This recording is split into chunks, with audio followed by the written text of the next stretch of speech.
નમસ્તે વિદ્યાર્થી મિત્રો, હું આકાશ ચૌહાણ ચેપ્ટર નંબર 2 ધોરણ 12ના એક બીજા ટોપિક સાથે અત્યારે હાજર છું. ગયા લેક્ચરમાં આપણે આર્થિક વિકાસના 2 નિર્દેશકો જોયા, એક રાષ્ટ્રીય આવકનો વૃદ્ધિ દર અને બીજું માથાદીઠ આવકનો વૃદ્ધિ દર. એ બંનેની કંઈક મર્યાદાઓ હતી, એટલે આપણે વિકાસનો એક ત્રીજો નિર્દેશક જોવાનો છે અને એ છે જીવનની ભૌતિક ગુણવત્તામાં સુધારા. જુઓ, એમાં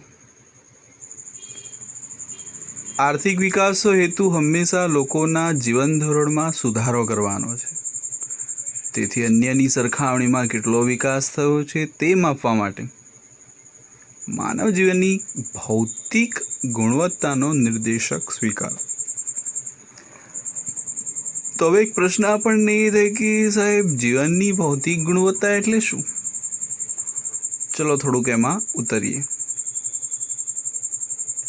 વપરાશના ધોરણો એટલે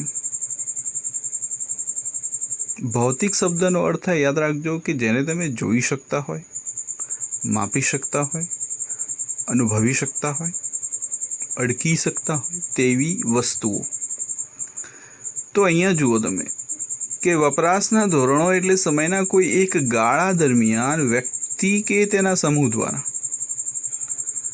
જે ટકાઉ, અર્ધ ટકાઉ વસ્તુઓ છે, બિન ટકાઉ વસ્તુઓ છે કે પછી સેવાઓ છે, તો એનો જે સમૂહ ખરો એને આપણે શું કહીશું? વપરાશના ધોરણો. તમારી આસપાસ રહેલી દરેક વસ્તુઓ જો એક પ્રકારે ટકાઉ, બિન ટકાઉ કે અર્ધ ટકાઉ વસ્તુઓ છે, સેવાઓ છે, તો આનો તમે ઉપયોગ કરો. એ શું થયું? વપરાશના ધોરણો. તો બસ વપરાશના ધોરણ કે જીવન ધોરણને શું કહેવાય છે? જીવનની ભૌતિક ગુણવત્તા. ઓકે, થોડુંક આગળ વધીએ. આજે ત્રીજો મુદ્દો ખરો, જીવનની ભૌતિક ગુણવત્તામાં સમાવિષ્ટ થતી બાબતો જણાવો. તો યાદ રાખજો, પરીક્ષામાં તે તમને અલગથી પણ પૂછાઈ શકે છે, એ ધ્યાન દોરવું. તો પરીક્ષામાં જ્યારે આ જ વસ્તુ અલગથી પૂછાય તો તમને આજે 1 થી 10 નંબર આપેલા છે એ મુદ્દા યાદ રાખો. જેમ કે પહેલો મુદ્દો, ખોરાકનું પ્રમાણ, એટલે કે ખોરાક યાદ રાખજો. ખોરાક એટલા માટે કારણ કે તેમાં કેલરી કેટલી લેવાય તે જાણવા મળશે. બીજી બાબત છે આરોગ્ય કે તબીબી સેવા. ત્રીજું રહેઠાણ અને કપડાં. ચોથું શિક્ષણ અને મનોરંજન. પાંચમું પરિવહન અને માહિતી પ્રસારણ સેવાઓ. છઠ્ઠું ઉર્જા શક્તિ. સાતમું પીવાનું ચોખ્ખું પાણી. આઠમું સરેરાશ આયુષ્ય. નવમું બાળ મૃત્યુદર, આપણે ગયા લેક્ચરમાં જ આની માહિતી આપી. અને 10મો પોઈન્ટ યાદ રાખજો જીવનની ભૌતિક ગુણવત્તામાં, એ છે ડ્રેનેજ સુવિધા, એટલે કે ગટર વ્યવસ્થાપન. ઓકે, ચાલો થોડુંક આગળ વધીએ. જીવનની ભૌતિક ગુણવત્તાનો આંક.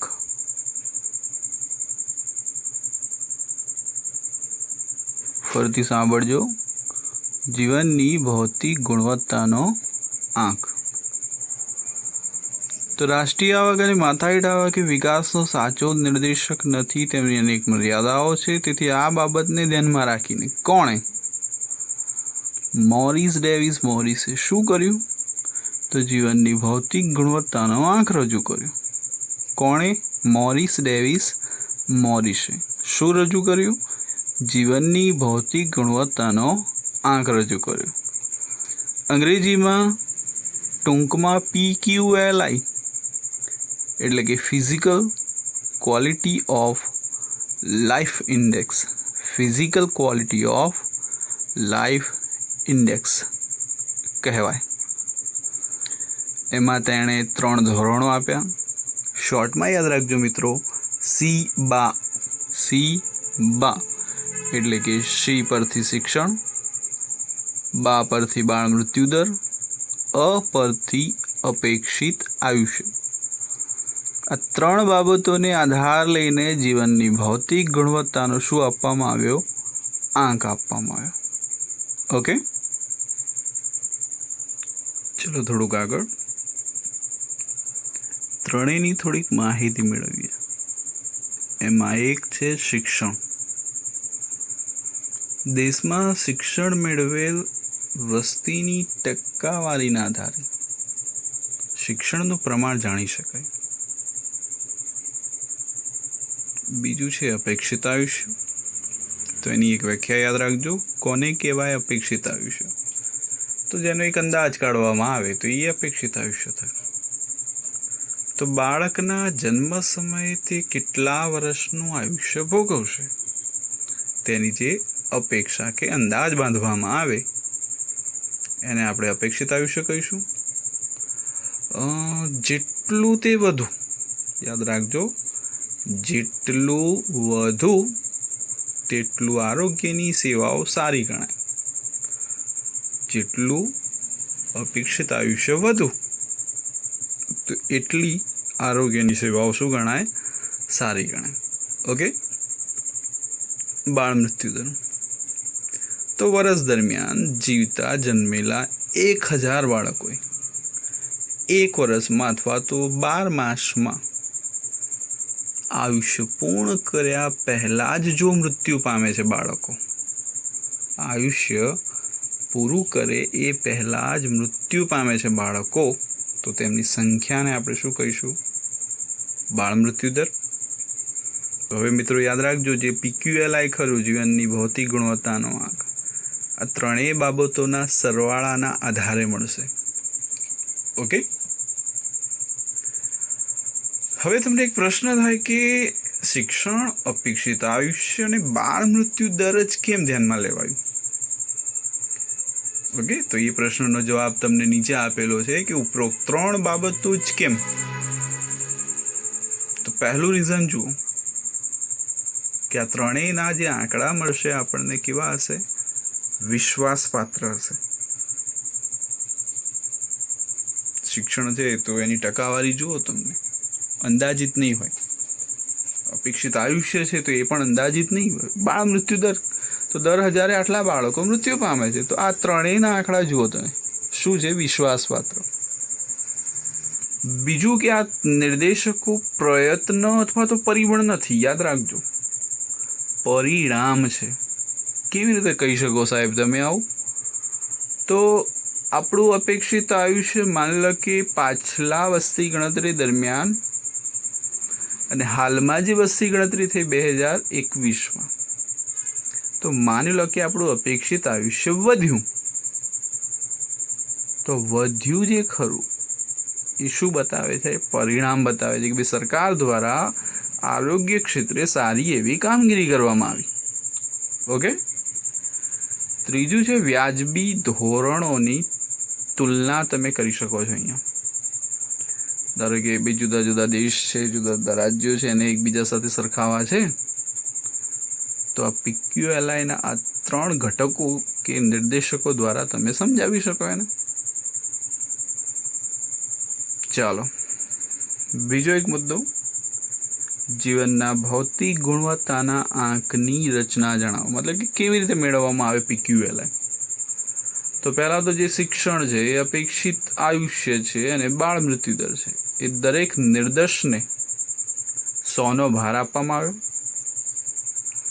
અને દેશની તેના કામગીરીના આધારે 0 થી 100ના આંકની વચ્ચેના શું કરવામાં આવ્યા? એમાં ગુણ મૂકવામાં આવ્યા.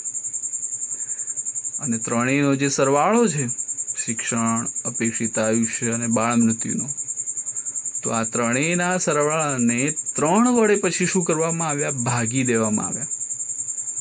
અને પછી જે સરેરાશ મળી, તો એ સરેરાશ આપણા માટે શું છે? PQLI એટલે કે જીવનના ભૌતિક ગુણવત્તાના આંકની રચના. ક્લિયર થઈ ગયું આટલું મિત્રો? હવે આ PQLI પરથી કેટલીક બાબતો તમે તારવી શકો છો. તો પૂછે કઈ કઈ? તો જુઓ, PQLI માની લો કે 100ની નજીક છે તો તમારી કામગીરી કેવી ગણાશે? ઉત્તમ પ્રકારની. પણ PQLI જો 0ની નજીક હોય તો તમારી કામગીરી ઉતરતી કક્ષા અથવા તો કનિષ્ઠ પ્રકારની હશે, એટલે કે અયોગ્ય હશે. ટૂંકમાં PQLI 0 થી 100ની વચ્ચે જ હોઈ શકે. 100ની નજીક હોય તો સારી, 0ની નજીક હોય તો ખરાબ. ઓકે, એવી જ રીતે માની લો કે PQLI ઊંચો છે તો તમે સાચી રીતે કહી શકો કે દેશનો આર્થિક વિકાસ વધારે. પણ જો PQLI નીચો છે તો આર્થિક વિકાસનો દર આપણો કેવો રહેશે? નીચો રહેશે. ઓકે, ત્યાર પછી છેલ્લે વાત કરી લઈએ આપણે એની મર્યાદાઓ વિશે. મતલબ કે પેલા 2 નિર્દેશકની જેમ આને પણ કેટલીક શું છે? મર્યાદા છે. પહેલી મર્યાદા કે અહીંયા માત્ર 3 બાબતોને જ મહત્વ આપવામાં આવે, અને એ પાછું જુઓ, ત્રણેયને એક સરખું જ મહત્વ આપવામાં આવ્યું છે. બાકી તમે જુઓ, શિક્ષણ છે અને અપેક્ષિત આયુષ્ય, બાળ મૃત્યુ દર છે, તેમનું મહત્વ દરેક કક્ષાએ અલગ અલગ છે.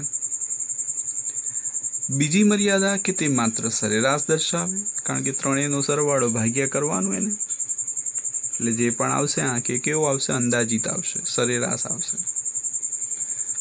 ત્રીજું, અહીંયા આવક વૃદ્ધિ મહત્વની છે, પણ તેની શું થઈ? ઉપેક્ષા. ઉપેક્ષા એટલે કે તેને અવગણવામાં આવ્યું. ચોથી મર્યાદા યાદ રાખો, ધનિક દેશોની PQLI વધવાની ગતિ યાદ રાખજો ધીમી હોય છે. તો તમને પ્રશ્ન પૂછે આમાંથી જ કે ધીમી કેમ? તો યાદ રાખજો, સરેરાશ આયુષ્ય જે ખરું આવા દેશોમાં અમુક હદથી વધારી શકાતું નથી. ઓકે, તો મિત્રો અહીંયા આપણે PQLI વિશેની માહિતી મેળવી. સૌથી પહેલાં એનો અર્થ યાદ રાખજો, એના ઘટકો યાદ રાખજો, એ 3 બાબતો કેમ લેવામાં આવી એ, ત્યાર પછી PQLIની રચના કેવી રીતે